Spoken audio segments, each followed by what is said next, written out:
A warm welcome to you from Geneva, Switzerland. This is Minja from the Geneva Learning Foundation. Today, we're here for the responsive feedback workshop. If you have not heard of responsive feedback or you have no idea what responsive feedback means, do not panic. As long as you're a member of the IA 2030 movement and that you're contributing to the movement, you are in the right place. And I'm going to explain why.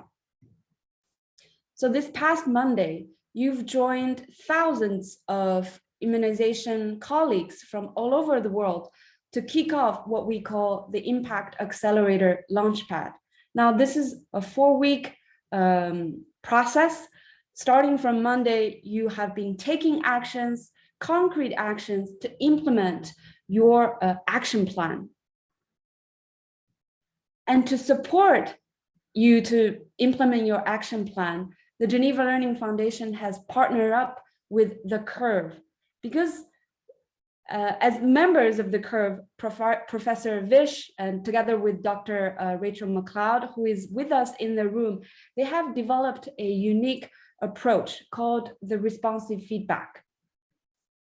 Now, together, the Geneva Learning Foundation and the Curve have developed a short online learning module to introduce you to this unique approach, to support you to learn how to use it and to actually use it to improve your implementation during the Impact Accelerator, during the next 3 weeks and more.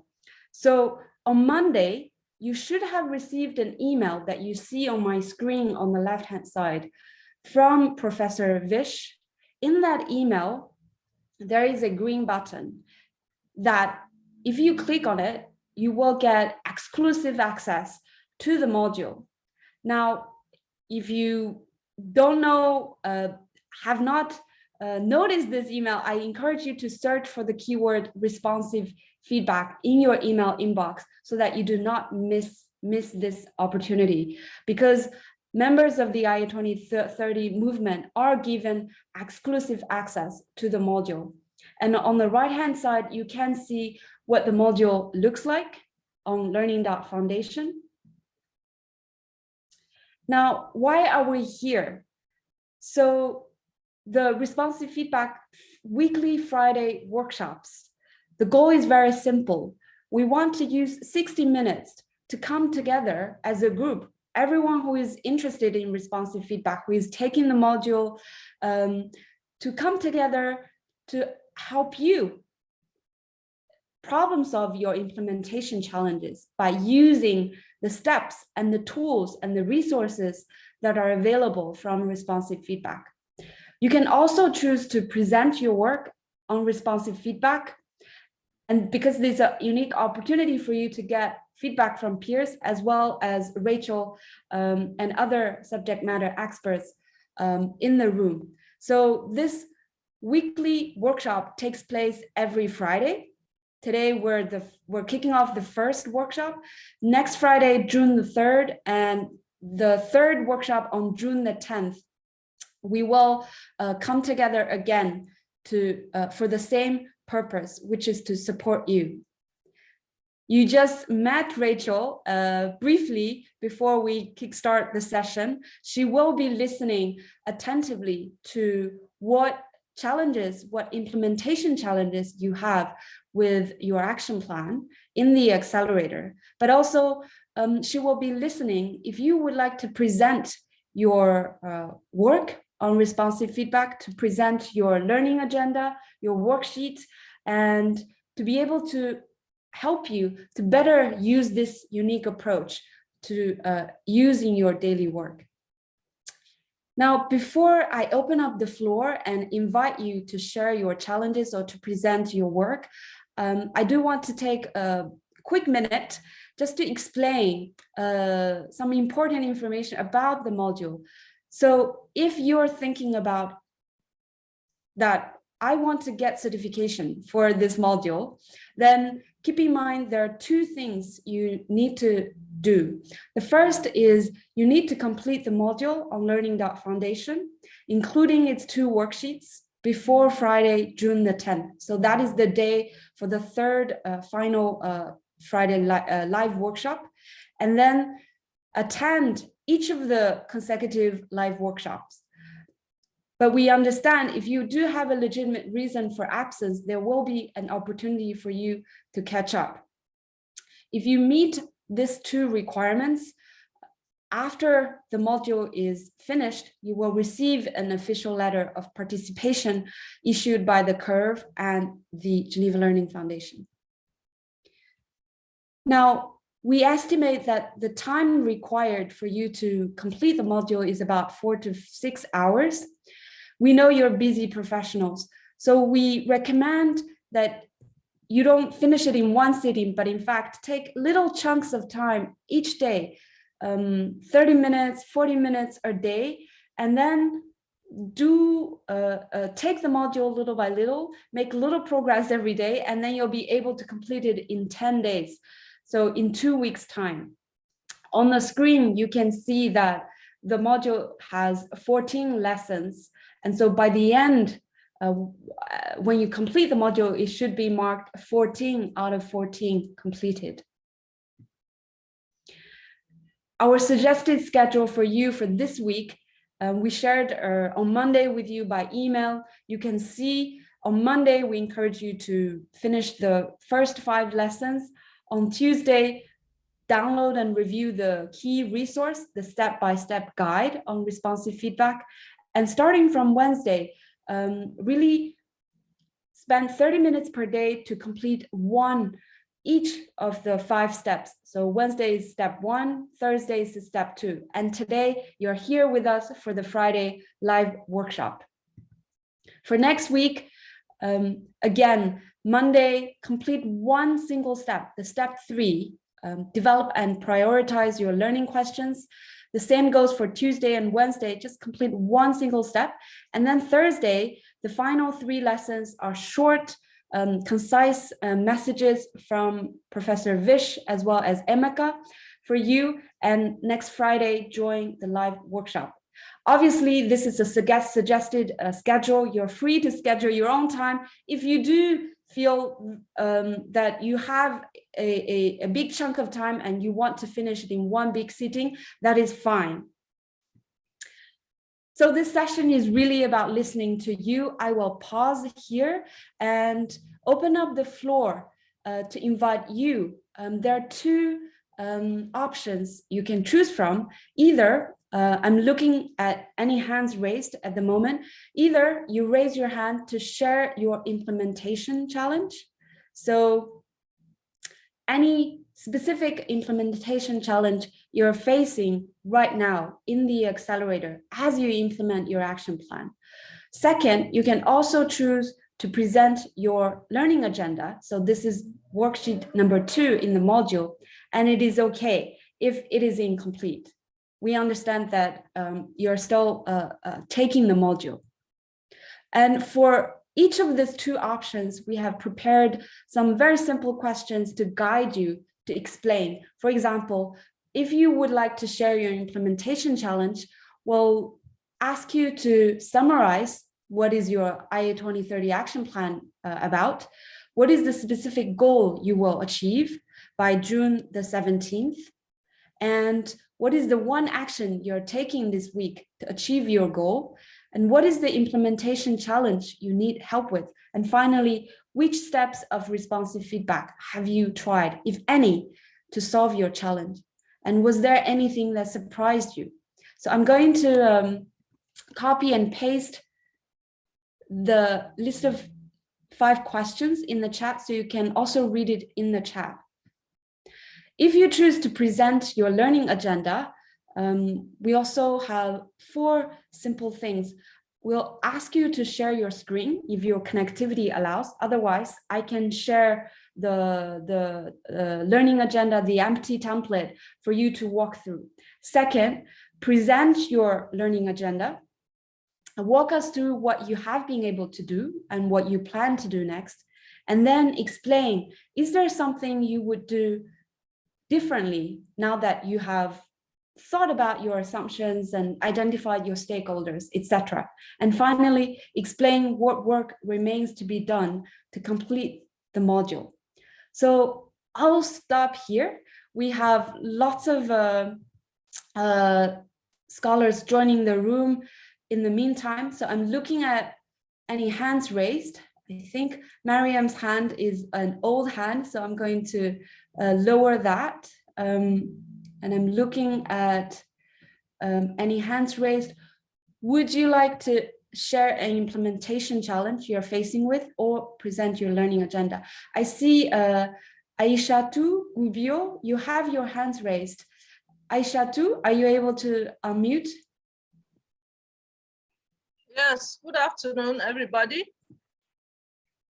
Good afternoon, Aishatu. Would you like to share an implementation challenge or to present your learning agenda? I want to present my learning agenda. Okay. Would you want to, are you able to share your screen or do you want me to do it? Okay, let me try. Okay, Aishatu, I've found your learning agenda.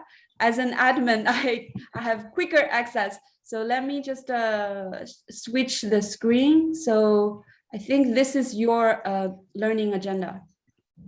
So Aishatu, you should be able to see your learning agenda being shared on the screen. Can you help walk us through what you have written here?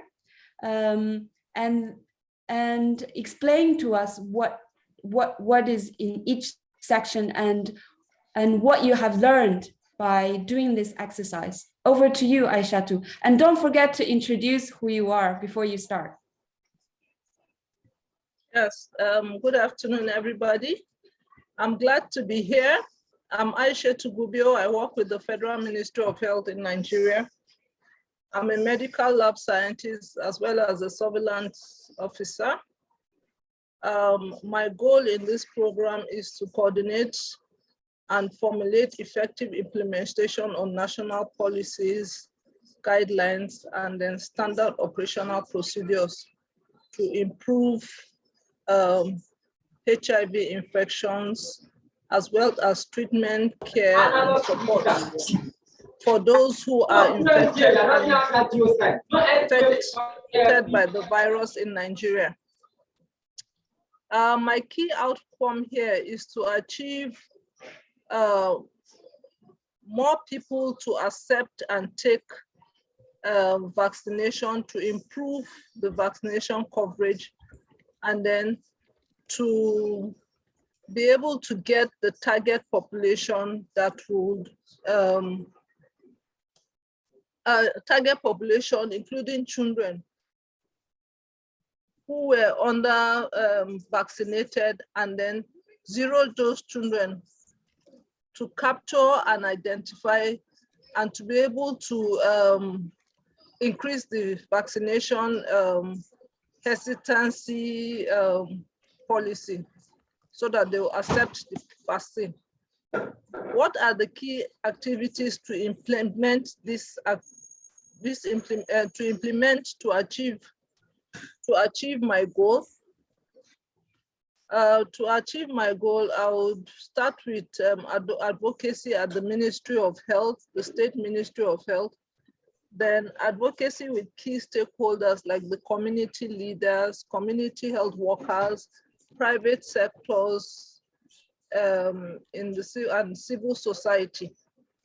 I'll also do advocacy visit to the head of the households and then head of members of the household, including the caregivers.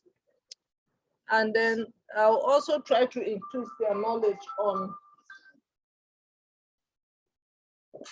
accepting the vaccine, and then to debunk infodemics, that's rumors on the vaccine, on vaccination. So activity one is the target of my activity is actually to increase awareness in vaccine uptake. So under my assumptions, What are the actual steps that need to happen for my activities to succeed? In step 1, it's the same thing. I make sure I start with advocacy as I get to the state, so that the government at that state will know that the vaccine activity is on, and that they will now support us with focal persons and then people that are health workers that are into the vaccination exercise.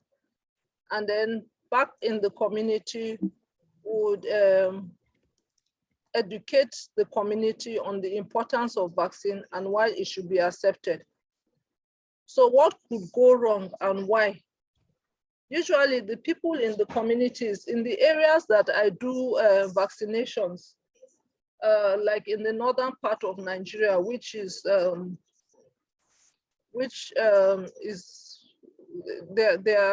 there's insecurity in the area. The people are hungry, and then usually they have this aftermath of war. So usually when you get to their household telling them that you want to vaccinate them, or this is the reason you are here, they usually don't listen. What they want is food. They want to see food, or they want water or shelter, which is the aftermath of war. Then learning questions. Are people in the community aware of the vaccination exercise in the community? So this is why we have to do advocacy before going to the community, to advocacy with the State Ministry of Health and then the community leaders, so that they will inform them that we are coming and that they'll be prepared. And some of them will even wait for us. Those that are interested will wait for us. Prioritizing learning questions. The significance is that the people in the community will know such an exercise is going on, and they will make themselves available for the exercise. The gap in knowledge is there's information across board that the activity is going on. The feasibility is acceptance would be high, and then there will be high coverage. So the method I will use in gathering evidence to answering the learning question is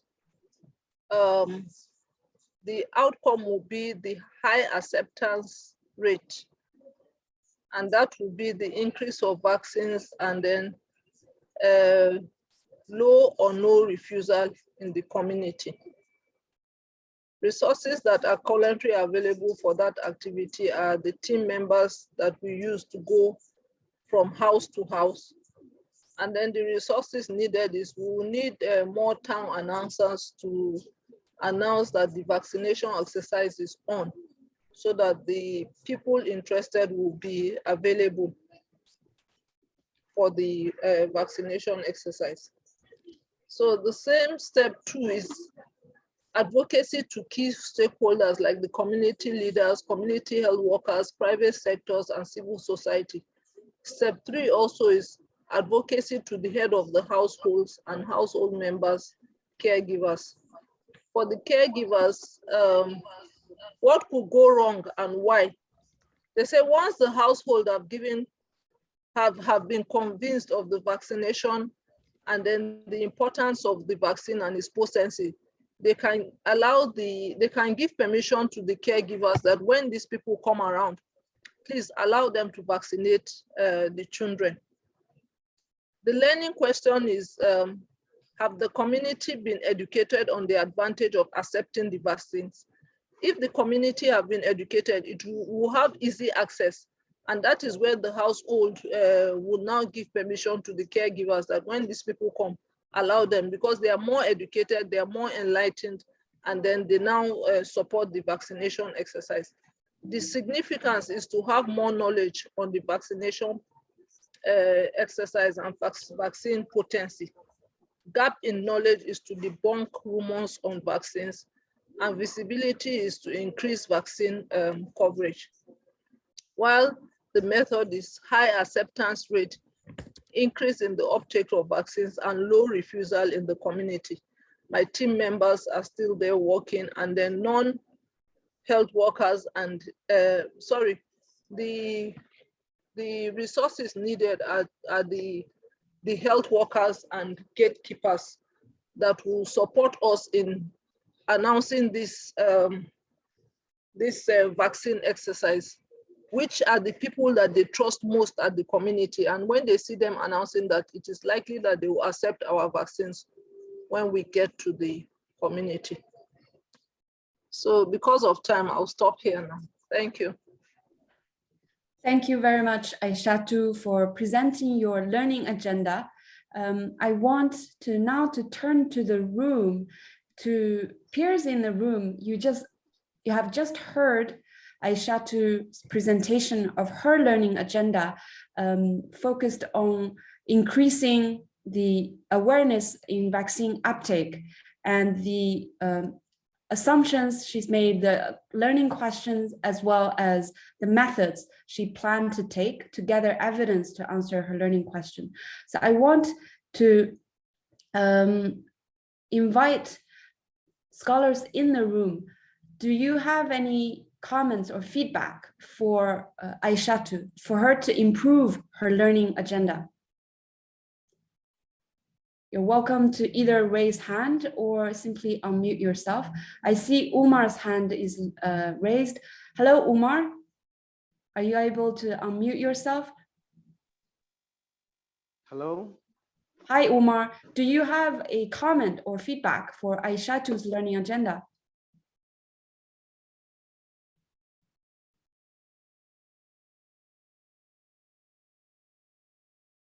Umar, are you able to speak? It seems like Umar may be having some connectivity issues. So I see Hawa. Comments and observations. Okay, great. Hello, Umar. I think we just lost you, but you're back with us. What comments or feedback would you like to share with Aishatu to help her to improve her learning agenda? Yeah. Please go ahead.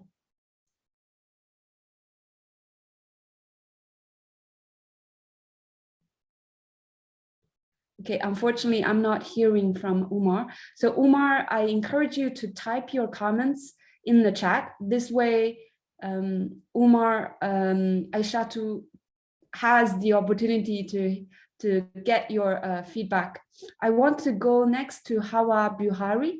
Hello, Hawa Buhari. Hello, good afternoon all. Hi, Hawa. Can you introduce yourself first and then tell us what comments and feedback you have for Aishatu? Okay, I am Hawa Buhari from Sokoto State, Nigeria. I work with UNICEF. I'm an SBC consultant.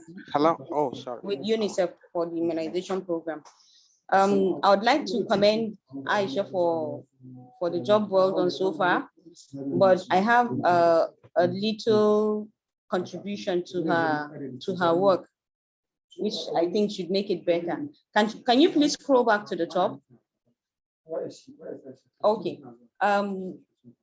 My contribution has to do with her goal, which indicated she wants to make an improvement in prevention of HIV infection, treatment, care, and support. I would suggest if she'd be clear with her key outcomes she wants to achieve the goal. It's not really in line.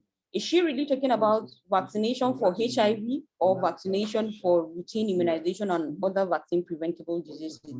So I think it will give her a better picture if she can at least make that clarification. Else her work is really nice. Congratulations, Aisha. Thank you so much. Thank you, Hawa. Aishatu, I hope you're listening carefully. We have many hands raised from your peers who would like to give you feedback. Of course, we will turn to Rachel at the end, but I want to go next to Annette Kisakie. Annette, are you able to unmute and introduce yourself? Annette Kisakie. Okay. All right, I've unmuted. Are you getting me? Yes, loud and clear. Okay, thank you very much. I'm Annette Kisachi from Uganda at the national level, working with World Health Organization as the immunization focal point. First of all, I would like to acknowledge what Eshato has presented to us. It's very clear, but I have one little question regarding the steps, especially the first step of having an advocacy meeting with the State Ministry of Health. I thought that probably you need to first send out either an official invitation or using any available opportunity to engage them to have that advocacy. That is, if there's any meetings that take place, probably that would be one of the starting points. Or in case they don't have those regular meetings, but you want to have an ad hoc meeting, I believe you need to first send out an official invitation to prepare them to see that they can attend that meeting, and then you start the advocacy. That is something I've thought about, which could probably yield better result as a step number one. Thank you very much. Thanks a lot, Annette, for that comment to Aishatu. Next, I want to go to Daniel, Farm Daniel Kwesi Ekwan. Daniel, are you able to unmute yourself? Let me just do this. It seems you have two accounts with the same name, so I'm going to invite you to unmute. Right. Daniel, what comments would you like to share with Aishatu? And don't forget to introduce yourself. Hello. Hello. Hello, Daniel.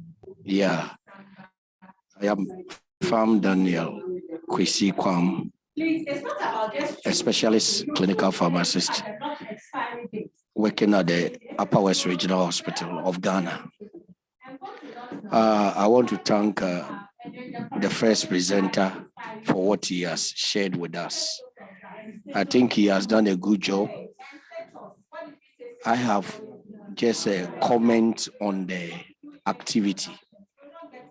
I was looking from the point of view that if he is handling activity, each activity have specific steps that need to follow so that that activity, when it is completed, it will be successful. But I saw that the steps he has taken from step 1, 2, and 3, and 4 are the main activities themselves. He needs to take maybe 3 most activities that he wants to work on, and under each activity, then he will give the steps that can lead to a successful completion of that activity you want to. If, for instance, you wanted to do a training, there should be, that is the major activity, but the step, one of them could be the awareness of the training. Are people coming for the training? Organizing the training themselves. These are some of the factors that can lead to the successful completion of it, but he was taking the same activity as steps, the 4 activities he has indicated. So I think he has to work on it. Each activity he has taken, he has to give the breakdowns steps. Those are the assumptions we are looking at. Thank you very much. Thanks a lot, Farm Daniel, for sharing those comments to Aishatu. We have 3 more hands raised. I do want to go to each of the scholars who have comments to share with Aishatu. So next, I want to go to Meles Teferi. Meles, are you able to unmute yourself?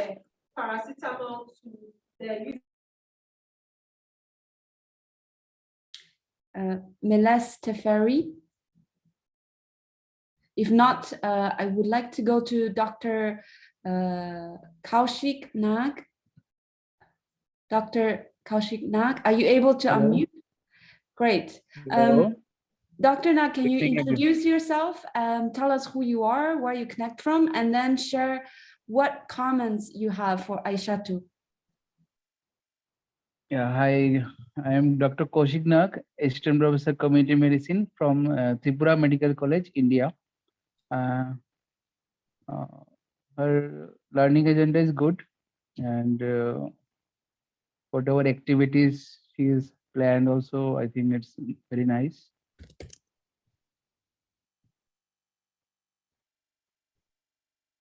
Do you have other comments to make, Dr. Kaushiknak? To No. help specific constructive feedback to help Aishatu? Does she has any problem right now in any of the steps? That's a good way, a good question, Dr. Nag. Right now, I do see there's one more hand raised, and I want to go to Sunir Raja. And if you have heard Aishatu's presentation of her learning agenda, I want to encourage you to type your comments and feedback in the chat. This way, she'll be able to have all of your comments to help her improve. Next, I want to go to Sunir. Sunir. Hello, good afternoon, everybody. Good evening. I'm Sunil Raja from Sindh, Pakistan, and I'm working with the UNICEF for the immunization. So yes, thank you very much for the host and the co-host, Dr. Vish and others. Thank you very much for providing opportunity, and it's really good to learn, listen, and get experience from the very learned people around the globe. So coming to the specific feedback to the one of colleague from the Nigeria who shared the agenda. So yes, I think it's always better to coming from general to the specific. Like the agenda she took that he took that to increase the uptake, and for that he shared the many activities like from the advocacy from the parents and the ministry and getting engage other partners. So I think it's always better to first take like in immunization what basically we want to go first, second, third, fourth. As an individual, we definitely we will set some few steps or few agendas, and then we will come with the challenges. The challenges that we see are the barriers. Then we come up with the specific activities that I think rather could be said as the smart activity, like the specific, measurable, accurate, time bound. So coming to that particular the agenda he shared, I rather say that he should be further back down into the different agendas, like uptake in a specific community, a specific area for the routine immunization, or within routine immunization for specific antigens like the measles and others, or as a journal.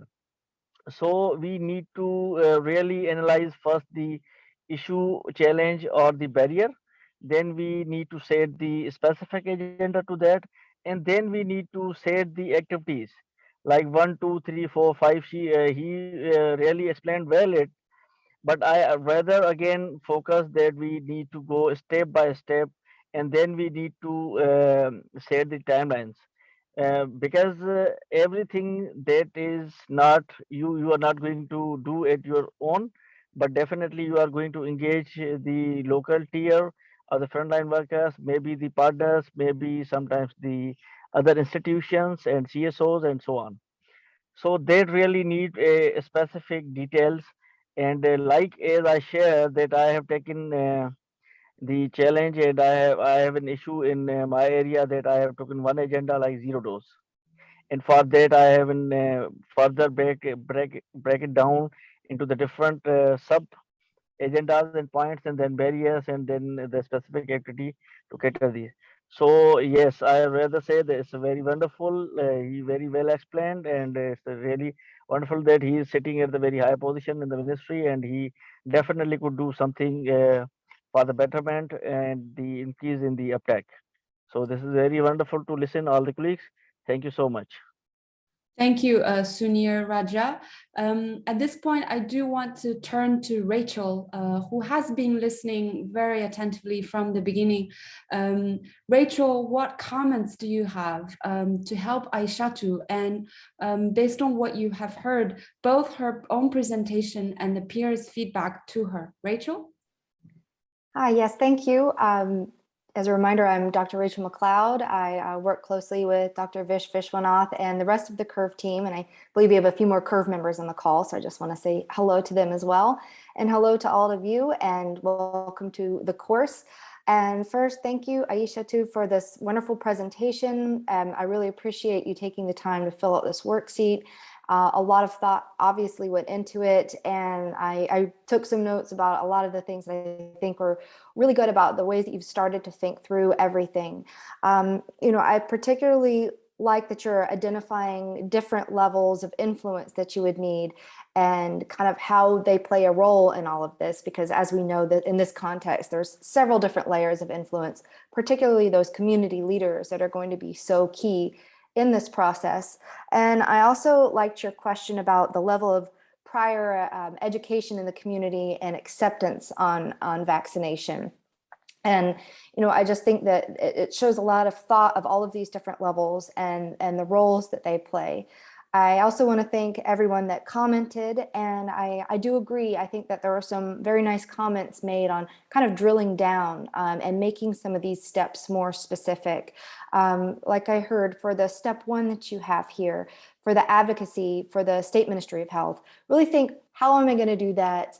You know, break it down. Okay, are there meetings that I could go to? You know, how would I do this? And, you know, echoing through here, we see a lot of the competing concerns in the community of hunger, of, you know, just basic living needs that they have.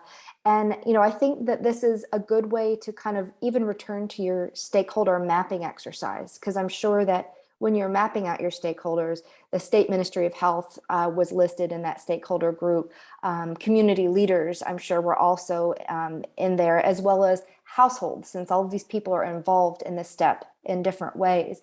And so thinking about their interests and motivations, particularly if you're planning to do advocacy work, those steps kind of work nicely together. So if you're going to State Ministry of Health, what are their key areas of focus right now? What are they interested in? How could I work to make sure the advocacy I'm doing for my cause matches nicely with what they're doing, and then illustrates the benefit of my approach and integrating that into your work? Because I know that you said that when people know that you're coming and can be prepared to kind of help you get that entrance in the community and promote these types of things. So I think, as some of the other participants have said, taking a lot of this great work that you've done and maybe even taking step 1 here and putting that on the top as activity 1, and then using this box here to really walk through, okay, when would I go to speak with everyone and try to do this advocacy work? What meetings are happening? How would I frame my presentation? What would I emphasize? How would they make this next step? And kind of breaking it down like that would really help you kind of see where those smaller gaps are. And then you could ask these types of questions within these types of steps of, okay, are people in the community knowledgeable when you get down to your kind of 3rd key activity of working with people in the community? How can I best reach them? You know, what would that actual strategy look like in the community? So as you start to kind of break these apart and then break them into these steps, like other participants are saying, I think that might get a little more detail of how these activities are actually going to occur in these different steps. Why do you think they will work? What barriers might you see along the way? How can you draw from that stakeholder mapping exercise to really make sure that this advocacy work resonates with these different groups? Because you'll have to take a different strategy for each to link in with what their main concerns are, and just going from there. But I think this is a wonderful start overall, and I just want to thank you for presenting today, and thank everybody for their great comments, and happy to answer any other questions along the way. Thanks a lot, Rachel, for those comments. I want to go back to Aishatu. And I also, before doing that, I also want to encourage, we do have time for another presentation, or if you would like to share your implementation challenge, we have time for that. So raise your hand if you would like to share a implementation challenge. so that you can get support and help in this room to problem solve that challenge through responsive feedback, or you can also present your learning agenda as Aishatu just did. So Aishatu, you've heard all the comments. What are your reactions?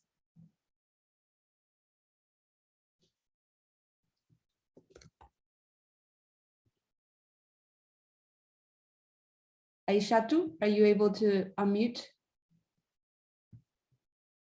Hello? Yes, we can hear you now. Okay, thank you, everybody, for the comments. They are well noted, so they will be looked into. I've also tried to send some replies on the chat for some of the comments that were sent. Thank you, Aishatu. Thank you. I see the comments from your peers in the room are still coming. So I encourage you to look for them and to review them if you can. So next, let me stop sharing Aishatu's learning agenda. We do have time for another presentation. So either you can share your implementation challenge or present your learning agenda. And I'm looking at hands raised. I see Dr. Kaushik Nag, your hand is raised.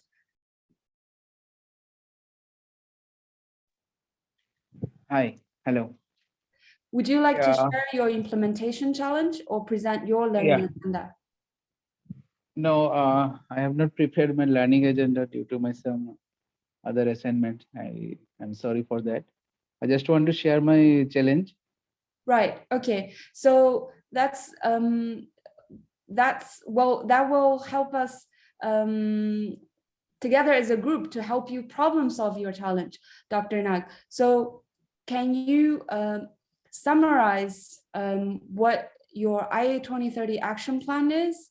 Tell us the goal you're trying to achieve, this week's action you're taking, and then the specific challenge you're facing with, and finally tell us what steps of responsive feedback have you tried.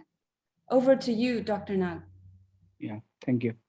My challenge is fear of AEFI, adverse event following immunization among adult or geriatric people, and specific goal which I want by June 17 is actually I will conduct some health education session in Royal Hospital, that is a Royal Health Training Center under our medical college, and that will be done by interns posted at Royal Health Training Center. And as I am the in charge of RSTC, so first of all, I want to conduct a training of the interns along with lady medical officer of about AFI, adverse event following immunization. And subsequently, I will conduct some health education session in the community by the interns, which will be guided by me along with my lady medical officer. And what one action you are taking? So I have already circulated one notice regarding that on June 9, I'll conduct one training session on AFI among interns. And challenges, it is the first time I am doing some training on AFI. So maybe I need to study and I don't know what are the things to cover. So I have to work on it. And which steps? Regarding resources, I am planning to give them some handouts for this training session, and also maybe some vaccine we can show them, which are the common side effects. And actually the purpose of the training is to make them aware about the AFI, and so that they can do good health education session on AFI, and we can reduce the fear, because if you can reduce the fear of AFI, then we can improve the immunization coverage among the adult, geriatric, and also under 5 children. So that's the thing I'm planning. Thank you, Dr. Nag, for sharing your challenge. Can I ask a follow-up question? Have you completed any steps of the responsive feedback module? Yeah, I have completed, I think, step 2 up to step 2 or 3, maybe.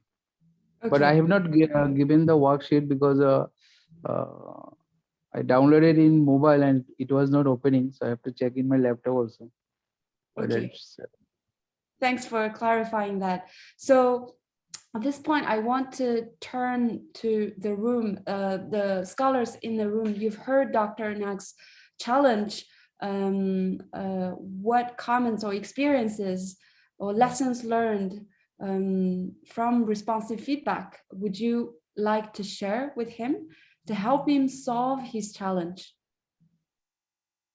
And of course, we will go to Rachel and others for comments. I see Mariam, your hand is raised. Mariam Idris.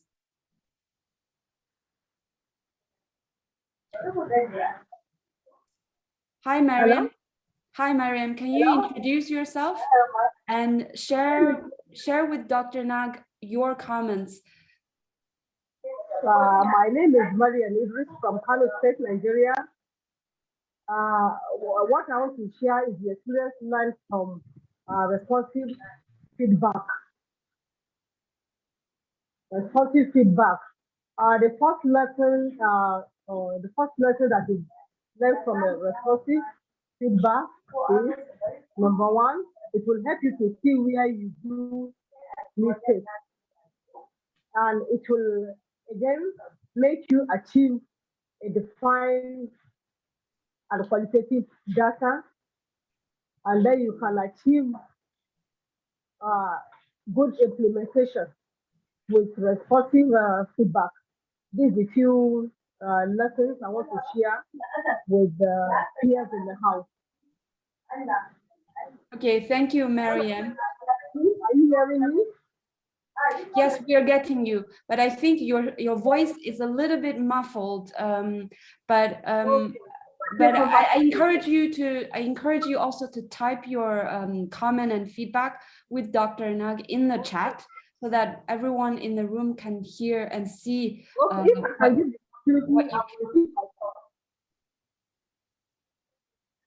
Right, next I want to go to Matthew Ayamba. Matthew Ayamba. Hello. Hello, Matthew. Hello. Can you introduce yourself? I'm Matthew Ayamba. I work with the Ghana Health Service as a District Director of Health Service. Thank you very much for the presentation. I want to find out whether the adverse effects following immunization, whether the adults that are fierce in that area, in what way did you get the information from them? Was it by electronic way that they reported, or is by reporting to health facilities? And what kind of vaccine are they afraid of? We have to know what kind of vaccine. Is it by routine vaccines or whatever vaccines that they are afraid of? That's what I want to know. And then training people. What happens after the training? Sometimes we need to do a root cause analysis to really find out. Most of the time, it may not necessarily be training that we need to do. It may just be engaging communities with people with the technical knowledge on the vaccine that they're afraid of and sensitize the communities. So I want to know what kind of vaccine that they're afraid of. Two, how did he get to know that the adult fear was it through electronic reporting that he gathered that information, or they reported to a health facility and that is where he got the information and got to know that the adults or the aged are afraid of the vaccine? Thank you. Thanks a lot, Matthew, for sharing that experience and also asking provoking questions back to Dr. Nag. I do want to encourage everyone. We have many hands raised. I encourage you to type your comments and feedback in the chat and keep your comments constructive. And especially if you have been taking the responsive feedback module, what have you learned that you can share with Dr. Nag to help him to solve his challenge?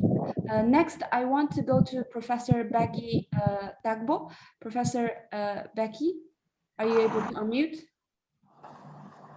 Yeah. Hello. Hi, Professor Becky Dagbo. Can you introduce yourself and then share with us what feedback do you have for Dr. Nak's challenge? Thank you very much. My name is Becky Dagbo. I'm from Nigeria, and I work at the University of Nigeria Teaching Hospital in the southeastern part of the country. And I want to thank the presenter for the presentation.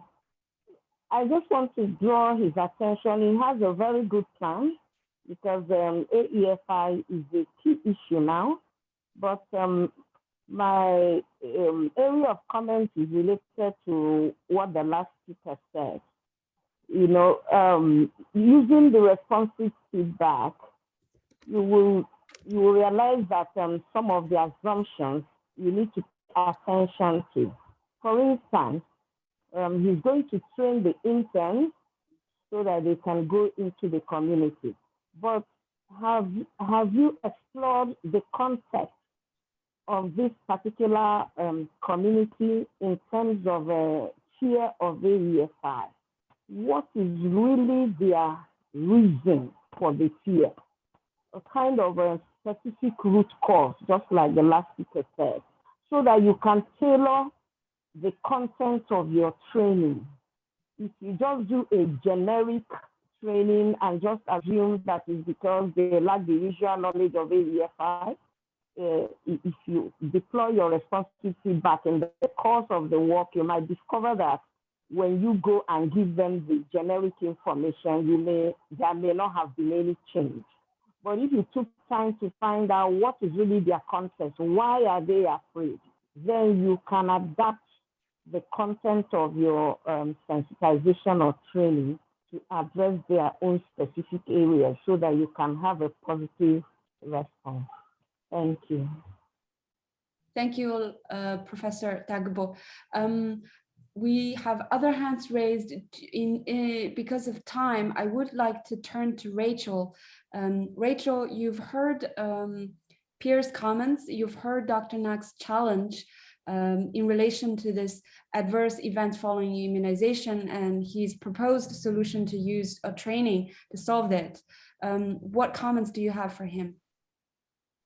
Thank you. Yes, I think this sounds like a really great plan to think through, and you've got some clear kind of major activities, first training interns and then going with those trainees into the community. But I think that the other participants have really given some useful feedback as far as how to kind of think of those assumptions. And, you know, underlying all of this that was mentioned is that there is going to be that this training would be successful in moving those opinions and addressing that fear that's in the community. And, you know, as you walk through your steps, you know, there's different assumptions and kind of those different probing questions with each of the steps. Focusing in on when we go into the community, those were some great questions about where did these barriers come from? Where are they kind of hearing this types of information, and thinking back to the, you know, kind of environmental contextual assessment that we talked about. What is the media environment? Where are they kind of getting this information? Do they trust this information more than they trust information from medical providers?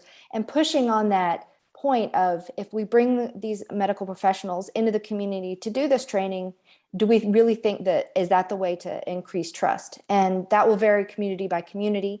And, you know, it certainly may, but thinking through, do they trust community leaders? Do they trust the medical professionals in the community? Kind of all of those types of things to push on. And as you kind of break down these steps, and I think this is a great point to kind of lean more into those assumptions of why you think this will work, and questioning, just like the other participants today have kind of helped get those questions thinking. And I think that's good for everyone to think of, all right, I have this activity, but it's not just breaking down those steps. It's why would this work? Will it work? And asking those questions to yourself just to make sure that that stream of thought and that stream of activities really is going to lead you successfully to your outcome. And, you know, thinking about all of those barriers that you're going to try to target, kind of thinking through that even when you're doing the training, because of course, when you're training the interns that are going to go out into the field, you're going to need to bring up those common barriers that are faced in the community so they know how to address them if they're encountered. And, this might mean bringing in members of that community even to help you with that training. If you have a few trusted community sources that can really help you understand what are the actual barriers, where are the people getting the information from, what are these messages, what kind of messages do they trust, how could we help convince them of what we're trying to teach. And there's all of these types of things, and I think this venue is just so useful because you have people that are picking up on kind of these different things. And of course, within the responsive feedback approach, if you asked yourself 20 questions, you wouldn't be able to address all of them. But I also like this idea of this root cause, getting back to that kind of most important point and this most important assumption, and making sure that you can verify that this strategy is successful, that you actually have tapped into those key fears and barriers and can address them in a way that's going to help participants. And as you work through this process, I think making sure that you have those lines of feedback open, that you're listening to the feedback from the people that you're training on how that training is going, and then listening to feedback. What if you start having education sessions in the field as you move forward, making sure you're always kind of gathering that data and keeping your eyes and ears open on what's working and what's not. And you're really just using a lot of these things to kind of inform your process throughout. And I think that since we just have a few minutes left, I just want to say, I know that this step 2 with this breaking down these activities and these assumptions, I think this is one of the most challenging parts, because I think everybody has this kind of idea of stakeholders and their importance, but then we really use that information, as you've seen today, to feed into these assumptions and what we know and what we might not know. And as you kind of embark on this worksheet, really taking the time to, if you've written down these activities, maybe even revisit them again and say, okay, have I really broken these steps down to as small as I can go, just to see, do I know what's happening at this step? Is this really going to be successful? How can I kind of push myself here? And even if you don't follow that through to developing a learning question and methods and everything, I think it's such a useful exercise to just force yourself to see those details, and also encourage yourself to think through those assumptions. What could go wrong? Is this strategy really going to be best in the community? If I'm not sure, what could I do to find out? How can I gather that feedback to keep going? So I'll stop there because I know we only have a few minutes left, but I just want to encourage everybody to really think and push themselves on this step, because I think this is one of the key values that we can bring, is really forcing that kind of breakdown and getting into those smaller elements at this stage. Thanks a lot, Rachel. I see there's a question in the chat coming from Syed Shah Syed Say. Rachel, as you said, we are running out of time. If you could reply to Syed in the chat, that would be appreciated. What I'm sharing on the screen are the curve process, the 5 steps to conduct responsive feedback. And what Rachel has been emphasizing, what you probably have already, most of the scholars who are taking the module have completed our step 1, convene, identify the stakeholders, and then uncovering assumptions. The step 3, reveal learning opportunities. Step 4, seek evidence. Step 5, evolve. Everything, all the learning resources, you'll be able to find them in your personal learning dashboard. So with that, I do want to share a bit of update with everyone in the room. 239 scholars who are in the IA 2030 movement are actively making progress with the module. I want to say a big bravo to you, and these are the lists. We will share the slide deck later, so you have time to go through them and check if your name is listed here. However, I do want to highlight one thing. In fact, there are 455 scholars who actually expressed interest. So of the 239 who are making progress, there's a gap of 200 scholars. If you're among the 200 scholars, there's one thing that I want to point your attention to, which is as you're taking the module, remember to track your progress. The step is very simple. Click on the mark as complete button at the end, at the bottom of each lesson, at the bottom of each page. And there should be this red sentence that points you to it. And as soon as you mark it, you will be, the system will recognize it that you are making progress. And I also want to congratulate the 44 scholars who have submitted their worksheet number 1 on identifying stakeholders. So you can see their names here. There are also 12 scholars, including Aishatu Gubio, who presented her learning agenda here, who have completed worksheet number 2, which is about the learning agenda. So what are your next steps in terms of the module? This is our suggested schedule for you.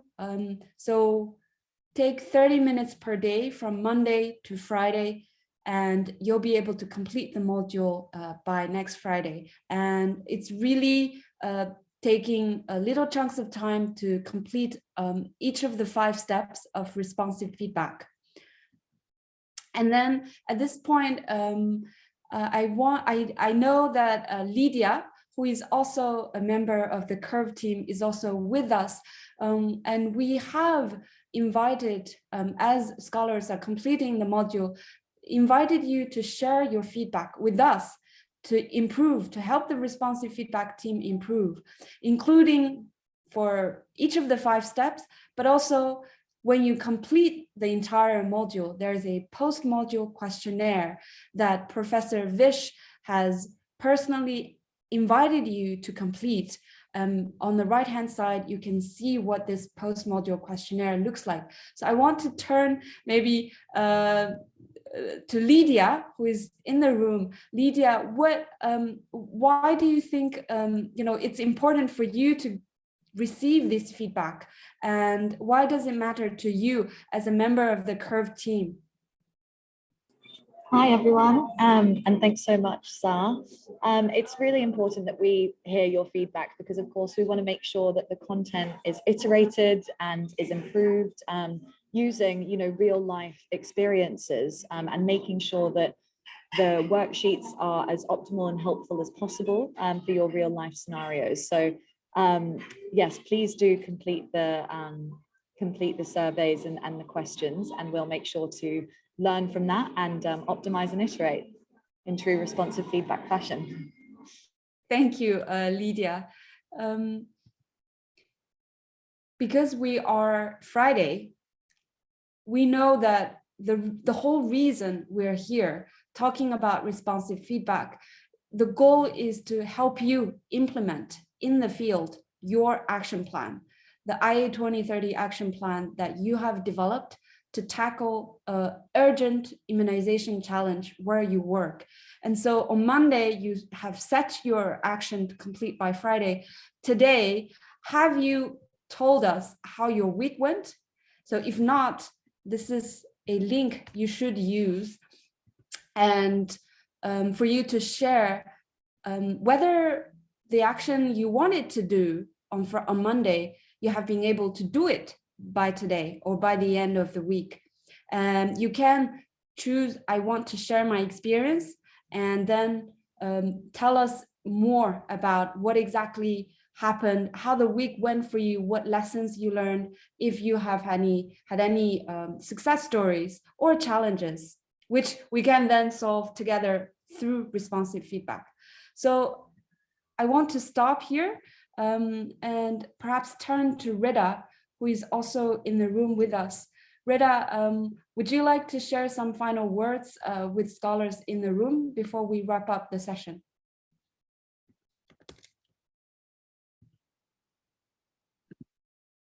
Thanks, Ja. I wasn't allowed to unmute. Greetings, everyone.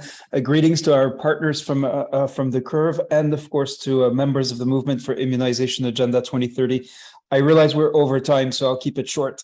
Just to congratulate those of you who have responded to the invitation from Professor Visvatan and his colleagues. Great to see so many of you already making progress in the module.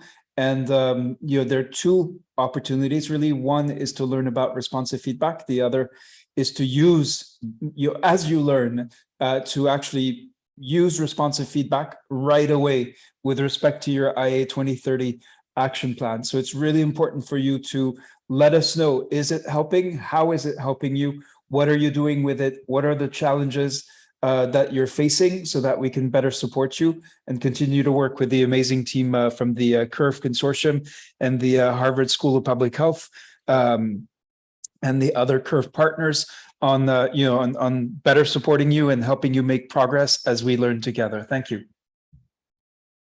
Thank you, Rida, for those final words. So with that, I want to thank everyone who joined today for this workshop.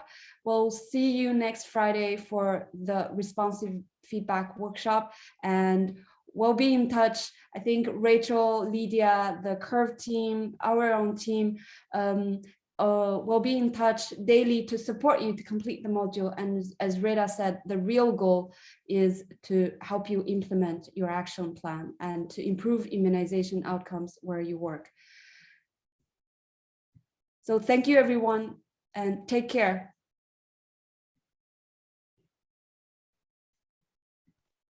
Thank you, everybody, for joining and for all of your great input.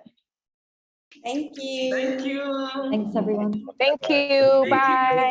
Thank you. Thank you very much. Thank you. Bye. Thank you. Bye. Thank you. Bye. Bye. Thank you. Ciao, ciao. Bye, Thank bye. you. Thank you. Bye. Thank you. Thank you Thank so you. much. Thank you. Thank you so much. Thank It's a you. wonderful Bye. presentation. You. Thank you and Thank bye. you. Thank you. Good Thank presentation. you. Bye. Thank you. Bye. Bye. Thank you, Dr. Reda. Thank you. Bye. Thanks, Rachel. Thanks. Dr. Reda, thank you very much.